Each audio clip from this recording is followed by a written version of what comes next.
You informed. Demerara and Essequibo 99.1 FM. Burby's 99.5 FM. Kaieteur Radio.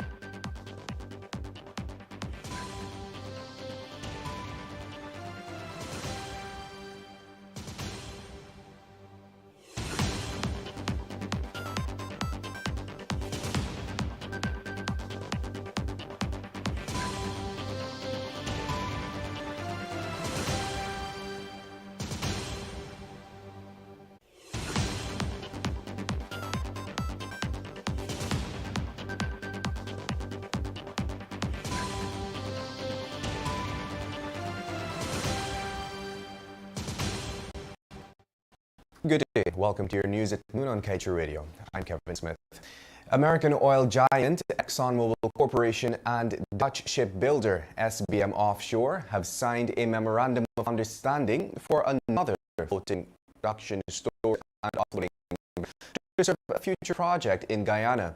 Over the years, the Dutch company secured several contracts for the provision of FPSO vessels to ExxonMobil, including Unity, which are already operating in Guyana and producing over 360,000 barrels of oil per day.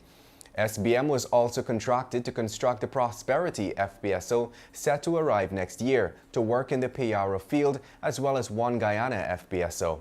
The construction of the topside modules for the last one started in September of 2022.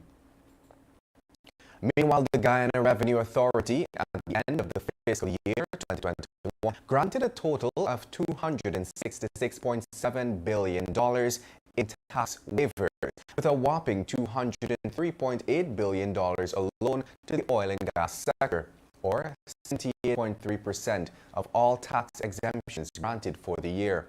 This information is contained in the Auditor General's latest audit report released only last week. Notably, the tax waivers also amount to more than what the country gained in revenue from the oil sector during the same period. According to the Natural Resource Fund summary, as of December 31st, 2021, the total balance was $126.6 billion, while the total tax waivers for this period amounted to $1 billion. In other news, Canada ordered 3 Chinese companies on Wednesday to divest their investments in Canadian critical minerals, citing national security.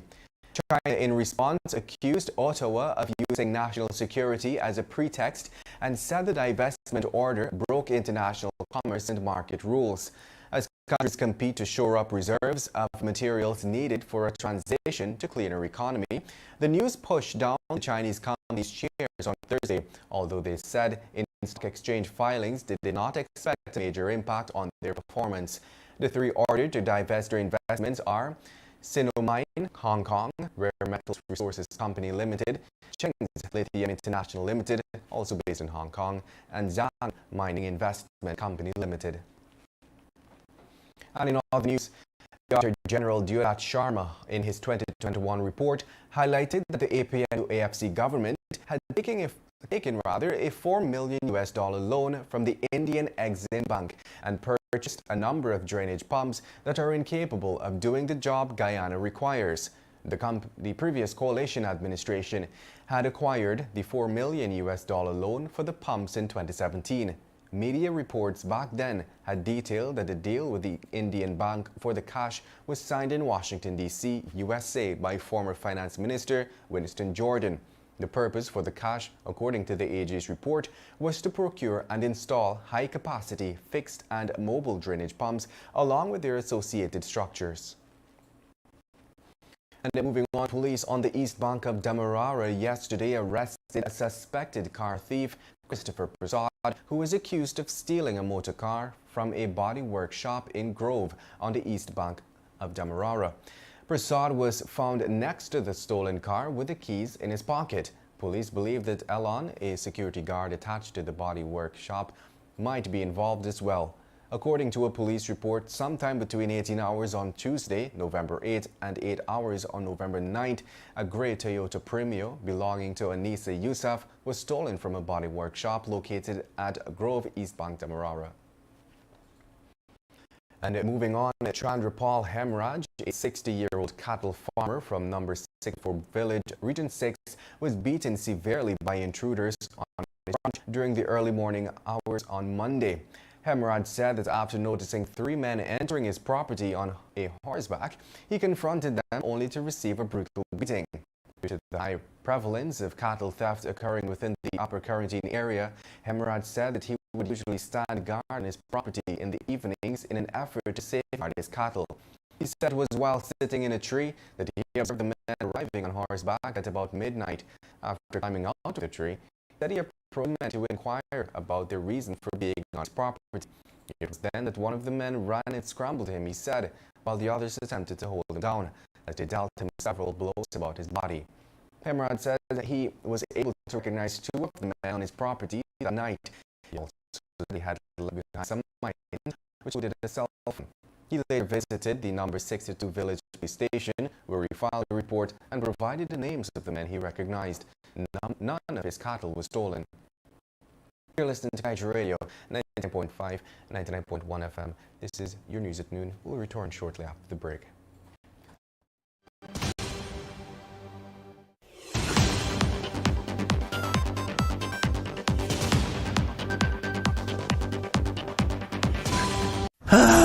Not a single bar of service. Not with us. Digicel officially has the best mobile coverage in Guyana. Be it in Aishalton or in Etteringban, we got you covered. Digicel, better together.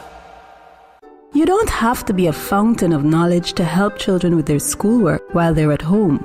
But you do have to be caring, understanding, loving, and patient. It's an unsettling time for everyone. But children still need a safe and secure environment. So don't overwhelm them with endless news items or problems. Keep them gainfully occupied and amused, exercised and rested. Protect our children. A message from the Child Care and Protection Agency, Ministry of Human Services and Social Security, and UNICEF.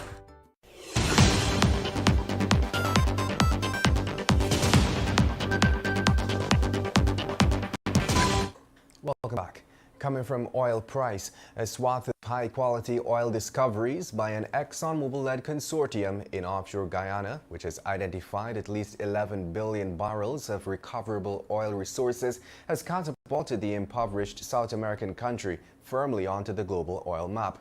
The offshore Guyana-Suriname basin is being called the world's most exciting oil frontier, seeing it attract considerable attention from global energy companies. The Exxon-led consortium secured extremely favorable terms from Georgetown for the development of the Stabroek Block, with some analysts describing it as one of the most advantageous production sharing agreements ever obtained. For that reason, those operations will be highly profitable for Exxon, as well as partners Hess and Sinnock, because of forecast industry low break-even prices of $25 to $35 per barrel. It is for this reason that Exxon is investing heavily in ramping up activity in the Stabroek Block, with many projects ahead of schedule. The block is expected to become a major growth driver for the global energy supermajor. In his 2021 report, the Auditor General Deodat Sharma highlighted that the Regional Democratic Council of Region 9 had awarded 8 contracts to a local contractor who is currently blacklisted up to the year 2030 by the Public Procurement Commission of Guyana. The contractor, we were told, is Vivekanand Dalip Enterprise, or Dalip Enterprise, which, according to the PPC website, is based in Latham Region 9. According to the AG report, it was discovered that the RDC in 2021 awarded 8 contracts totaling $106.8 million to the blacklisted contractor.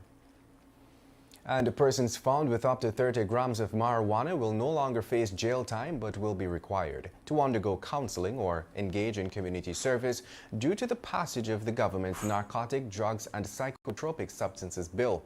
The bill, which paves the way for the removal of custodial sentences for the offense of possession of small amounts of marijuana, was passed in the National Assembly Monday night.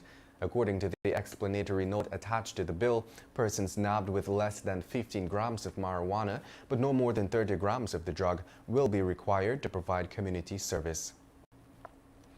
And in other news, relatives of Fizal Khan, a fisherman from Best Village, Vredenhoop, who was allegedly tied up and beaten by a few of his crew members while out at sea last Wednesday, are calling for justice and a thorough investigation into the matter. The relative stated that Khan, a 39-year-old father of two, was attacked by 3 of his crew members while they were out at sea in the Mahaika area. Briefly, a sister-in-law of Khan said that he had left home on Tuesday to go out with his crew, but they ended up traveling the following day, Wednesday. The suspects, who were placed initially on station bail, are scheduled to go to court today. And at this time, we close things off as usual by turning the pages of today's Kaieteur News to page 7, dedicated to being blunt. Millions to clean 58 Georgetown drainage channels. We suggest starting with Freedom House, then Congress Place, last City Hall. Drain all of them of the slush and sleaze. Continue with all of those businesses that owe millions in back taxes. Drain this city of the defaulters and the commercial derelicts that leech the capital.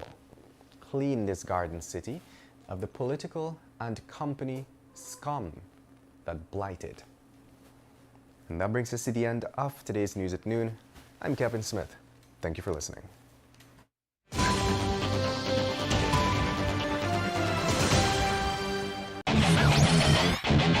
Want value for your advertising dollar? Then place your ads on Kaieteur Radio's newscasts. Streamed live on 6 different mediums, reaching hundreds of thousands. Advertise today and watch your dollar grow. Call us on 225-8465 or 226-8211.